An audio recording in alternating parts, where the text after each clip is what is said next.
Screen पर आपको दिखाई दे रहा है। आज एक नया टॉपिक स्टार्ट करने जा रहे हैं हम लोग, percentage composition of element. Percentage composition of element में हम लोग किसी केमिकल सब्सटेंस के हर एक एलिमेंट का परसेंटेज निकालते हैं। जैसे कार्बन डाइऑक्साइड का फार्मूला CO2 होता है।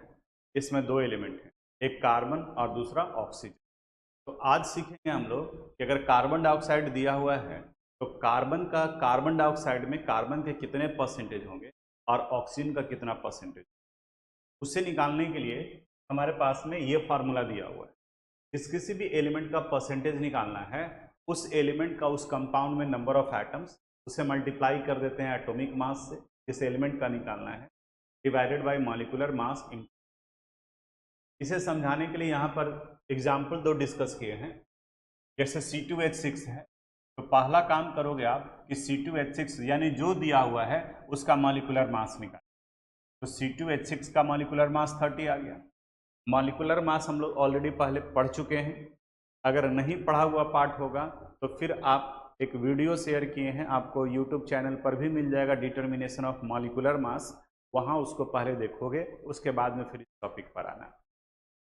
इनका मॉलिक्यूलर मास का वैल्यू 30 आ गया। परसेंटेज ऑफ कार्बन निकालना है, तो देखो कार्बन के नंबर ऑफ एटम्स कितने हैं, 2, यहाँ लिख दिए 2। Atomic mass 12, molecular mass 30 into 100। Solve करेंगे 80% आएगा। हाइड्रोजन का परसेंटेज निकालना है, नंबर ऑफ एटम 6 है, तो 6 एटॉमिक मास 1 बाई 30 इंटू 100 20%।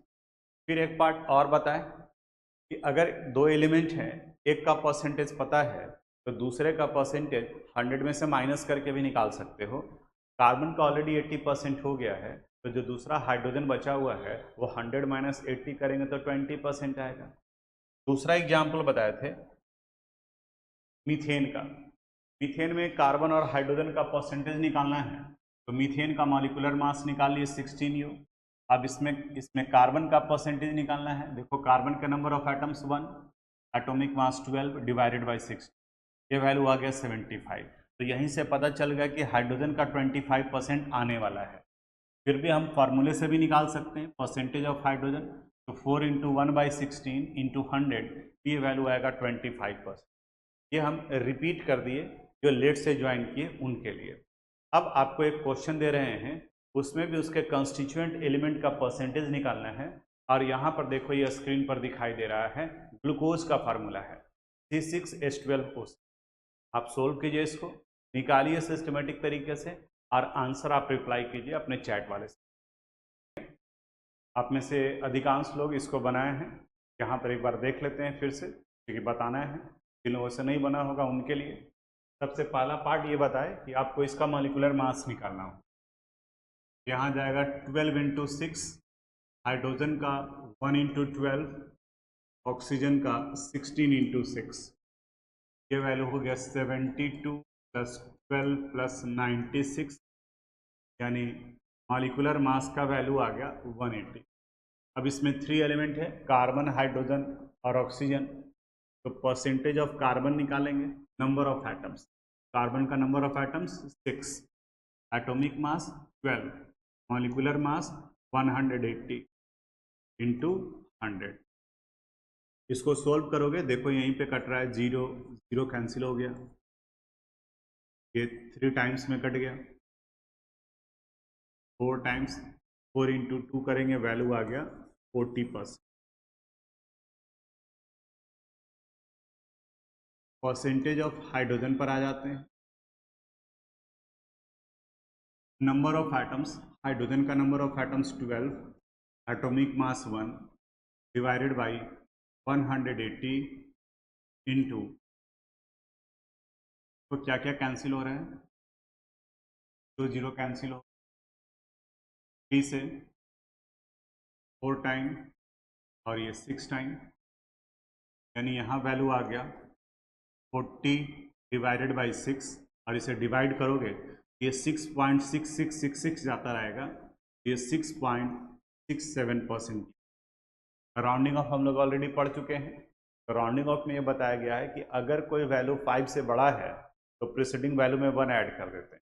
अगर कोई वैल्यू एग्जैक्ट नहीं कट रहा है तो कम से कम डेसिमल के 2 डिजिट तक में आपका आंसर होगा। यानी इसको 6.7% नहीं लिखोगे, 53.3% नहीं लिखोगे, 2 डिजिट तक कम से कम लिखोगे तो ये सेंस जाता है। 1 डिजिट का मतलब होता है कि वैल्यू पूरा कट गया है, तो इसलिए इसका ख्याल रखो। ये परसेंटेज ऑफ हाइड्रोजन था। अब परसेंटेज ऑफ ऑक्सीजन, आप 100 में से इन दोनों के परसेंटेज ऐड करके ही माइनस कर सकते हो, लेकिन सजेस्ट करेंगे हम कि फार्मूला ही यूज करो। Number of atom 6 into 16 divided by 180 into 100, और इसे सोल्व कर रहे हैं तो ये 53.33 जा रहा है, तो 53.33%। तो ये तीनों का आंसर निकल गया। ये हो गया हाइड्रोजन का परसेंटेज, ये आया ऑक्सीजन का परसेंटेज, और ये आ गया कार्बन का परसेंटेज। आप लोगों में से अधिकांश लोग रिप्लाई किए हैं और उनका ये सही है। नेक्स्ट क्वेश्चन की तरफ में बढ़ते हैं। यहाँ देखो एक क्वेश्चन दिया हुआ है, एसिटिक एसिड है CH3COOH, इसमें आप निकालिए। एक हल्का सा कंसेप्ट आएगा अलग, वो देखते हैं, लेकिन पहले आप कोशिश करो, उसके बाद में बात। थोड़ा सा चेंज हुआ था इस जगह फॉर्मूले में, अब देखते हैं उसके ऊपर में क्या था। जो स्टेप पहला वाला कॉमन, यानी कि इनका मॉलिक्यूलर मास निकालेंगे, तो 12 plus 1 into 3 plus 12 plus 16 plus 16 plus 1, और इसे सॉल्व करोगे तो ये वैल्यू आ जाएगा 6, एसिटिक एसिड का मॉलिक्यूलर मास। अब परसेंटेज ऑफ कार्बन, यहाँ ध्यान देना क्या करना है, जो किसी भी कंपाउंड्स में नंबर ऑफ एटम्स जो हम लोग काउंट करेंगे तो पूरे कंपाउंड को देखेंगे।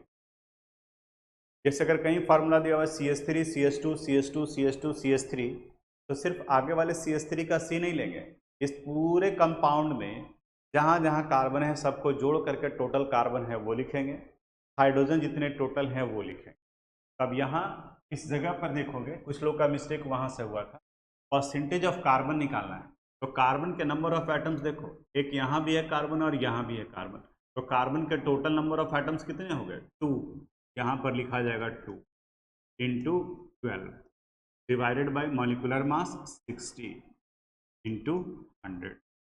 अब इसको आप सोल्व करोगे तो कार्बन का ये वैल्यू यहाँ पर आपका 30% आ जाएगा, जैसे कि ग्लूकोज के केस में आया था। फिर परसेंटेज ऑफ हाइड्रोजन निकालेंगे, तो देखो total number of hydrogen count करेंगे, यहाँ 3 है और यहाँ 1, तो 3 एंड 1 कितना हो गया, 4, तो नंबर ऑफ एटम्स आ जाएगा 4 इंटू 1 डिवाइडेड बाई 60 टू 100, और ये वैल्यू 6.666 जा रहा है, यानी 6.67%। परसेंटेज ऑफ ऑक्सीजन जब निकालेंगे तब समझ में आ गया होगा कि ऑक्सीजन के नंबर ऑफ एटम्स कितने हैं, 2, यहाँ पर लिखेंगे 2 इंटू 16 डिवाइडेड बाई 60 टू 100, और इसे सोल्व करोगे ये वैल्यू आ जाएगा 53.33%। कार्बन, हाइड्रोजन और ऑक्सीजन का परसेंटेज इफेक्टिवली यह आया, कार्बन का 40%, हाइड्रोजन का 6.67% और ऑक्सीजन का 53.3। आप में से अधिकांश लोग का सही बना था, एक आध जो रिप्लाई किए हैं वो नहीं, और जो रिप्लाई ही नहीं किए उनके बारे में तो हम कुछ बता भी नहीं सकते हैं कि सही बना रहे हैं या गलत बना रहे हैं। तो आप रिप्लाई करोगे तभी हमें पता चलेगा कि आपको समझ में आ रहा है या नहीं। आगे बढ़ते हैं हम लोग। यहाँ देखो एक और क्वेश्चन है, इथेनॉल यानी इथाइल अल्कोहल। तो कुछ लोगों का जो गलत हुआ था अब गलत नहीं होगा, कि पता है कि किस तरीके से करना है। तो आप इसमें से कार्बन, हाइड्रोजन और ऑक्सीजन का परसेंटेज निकालिए, C2H5OH। C2H5OH यहाँ हो गया 12 into 2 plus 1 into 5 plus 16 plus 1, ये वैल्यू आ गया 24 plus 5 plus 16 plus 1, 24, 5 29 and 1 30 and 16 46, यानी इथेनॉल का मॉलिक्यूलर मास 46 आया। अब परसेंटेज ऑफ कार्बन निकालते हैं। देखो कार्बन का नंबर ऑफ एटम्स कितना है, 2, एटॉमिक मास कितना होता है 12 डिवाइडेड बाई 46 इंटू 100, यानी ये वैल्यू आ गया 2400 डिवाइडेड बाई 46। हम कैलकुलेट करके दिखाना चाह रहे थे, राउंडिंग ऑफ की वजह से आप लोगों का आंसर थोड़ा डिफर कर रहा था, वो डिफर नहीं करना चाहिए। 2400 डिवाइडेड बाई 46, अभी देखो वैल्यू 52.1739 है। इस 9 को भी हटाओगे तो 4 रहेगा, बाकी का तो 17 ही रहेगा। तो मेरा ये कहना था कि अगर वैल्यू बढ़ा जा रहा है आगे की तरफ तो कम से कम डेसिमल के 2 डिजिट तक में आपको रखना चाहिए। इसको 1 डिजिट में मत करो, यानी इसको 52.2% मत करो, डेसिमल के 2 डिजिट तक आपको रखना है, 52.17% तक लेकर। यहाँ ये 52.17% आ गया। उसी तरीके से फिर अब हाइड्रोजन का निकालते हैं percentage of hydrogen. Number of atoms देखो काउंट करो, 5 and 1 6, atomic mass 1 divided by 46 into 100, ये वैल्यू आ गया 600 डिवाइडेड बाई, करते हैं इसको, 600 डिवाइडेड बाई 46। देखो अब ये 13.0434 है, तो 13.04 तक रखेंगे, 13.04%। अब यहाँ से परसेंटेज ऑफ ऑक्सीजन निकालते हैं। नंबर ऑफ ऑक्सीजन आइटम्स देखो काउंट करो कितना है, 1, atomic mass 16 divided by 46 into 100, यानी 1600 डिवाइडेड बाई 46, 1600 डिवाइडेड बाई 46, ये वैल्यू आ गया 34.782, तो हम लोग रखेंगे 34.78%। अब आप देख लीजिए आपका ये आंसर आया है नहीं आया है, ठीक है। इसी में से आप लोग कुछ 34.8% कर दिए, गलत नहीं है, ये सही है, लेकिन थोड़ा सा अपनी तरफ से रिस्क नहीं लेना है, क्योंकि ऑब्जेक्टिव क्वेश्चन जब सोल्व करोगे ना तो ये थोड़ा सा जो है वो बहुत ज़्यादा डिफर कर जाएगा। तो ये ध्यान में रखोगे, एक प्रिंसिपल बना लो कि अगर पूरा वैल्यू कट नहीं रहा है तो हम लोग डेसिमल के 2 डिजिट तक लेके चलेंगे। अगर एग्जैक्ट कट जा रहा है तो जितने डिजिट में कट जा रहा है उतने डिजिट को लेकर के, तो आप में से अधिकांश लोगों का सही था। उत्कर्ष मिश्रा भी बनाए हैं, ठीक है, आपका भी सही है उत्कर्ष। ये आज हम लोग पढ़े यहाँ पर ये पार्ट। अब ये एनसीईआरटी बुक का क्वेश्चन है, Na2SO4 था, सोडियम सल्फेट, Na2SO4, पहले इसका मॉलिक्यूलर मास निकाल लेते हैं, 23 इंटू 2 प्लस 32 प्लस 16 इंटू 4, ये वैल्यू हो गया 46 प्लस 32 प्लस 64, 2 ऐड कर देते हैं, देखो यहाँ 46 प्लस 32 प्लस 64, 142, 142। अब एक एक करके पहले परसेंटेज ऑफ सोडियम निकाल लेते हैं। सोडियम का number of atoms 2, atomic mass 23, molecular mass 142 into 100, यानी ये वैल्यू आ गया 4600 डिवाइडेड बाई 142, 4600 डिवाइडेड बाई 142, ये वैल्यू आ गया 32.39, यहाँ तक लेके के चलेंगे 32.39%, 32.39। अब सल्फर का बारी है,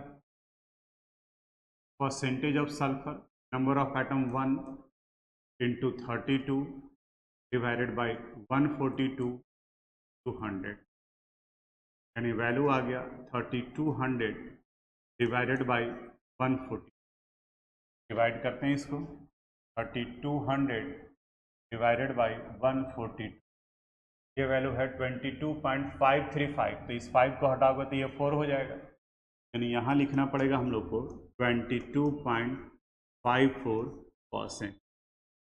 राउंडिंग ऑफ याद होगा आपको, राउंडिंग ऑफ जो पढ़े हैं उसी के अनुसार से ले करके चलना है।